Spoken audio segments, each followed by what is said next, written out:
Hello শাফু, শাফু আন্টিদেরকে বলো high. ধরো না, এটা ধরো না, ওখানে ওখানে ওখানে হাত পড়ে যাবে, ওখানে স্টেটটা লাগা আছে। আন্টিদেরকে হাই বলো না, ফোনে আমার কাজ আছে। অনেক সুন্দর সারফরাজের গালের টোলটা যে কোনো মেয়েকে পাগল করবে, সুরাইয়া আফরিন, তাই না? হ্যাঁ, সারফরাজের গালে একটা খুব সুন্দর একটা টোল পরে। এইটা দাও আগে। হাই হাই, এটা আমি কি দেখছি? তনি বুড়ি হয়ে গেছে। এমডি শামীম ইসলাম, জি আমি বুড়ি হয়ে গেছি। আমি বুড়ি হয়ে গেছি আর আপনি ছোড়া হয়ে গেছেন। এখন খুশি আপনি? আমি বুড়া হয়েছি আর আপনি জোয়ান হয়ে গেছেন, ছোড়া হয়ে গেছেন।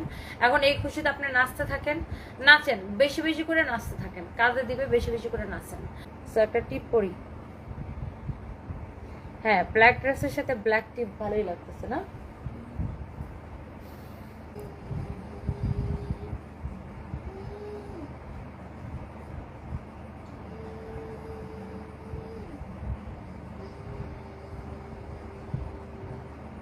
এই তানবীর তোমার হার্টটা স্টোন বানায় রাখছে কেন?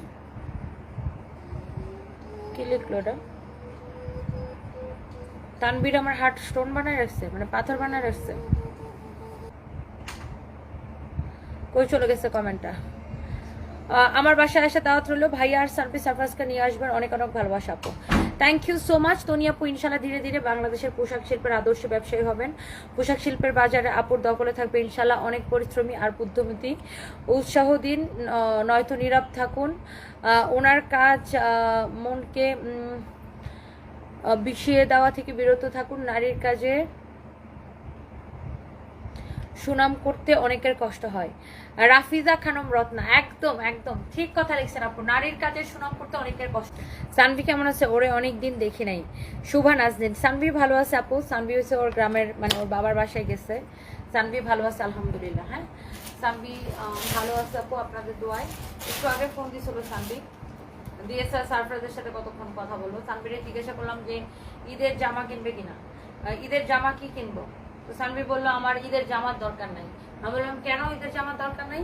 বলে ঈদের জামা নাকি ওকে ওর আব্বু নাকে কিনে দিছে, আর এখন হচ্ছে ওর জুতা দরকার, আর হচ্ছে ওর ব্যাগ দরকার।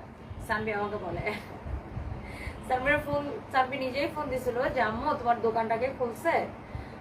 তারপর বলতেছে, আমি বললাম তুমি ঈদের মধ্যে কি কিনবা? মানে সানভি নর্মালি অনেক ম্যাচিওর।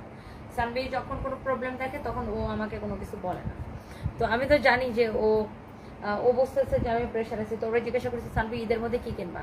বলে জামা কিনবা? বলে যে না, আমাকে এখানে একটা কিনে দিচ্ছে। তো আমি বললাম যে তাহলে তুমি কি চাও? বলে আমাকে জুতা কিনে দাও।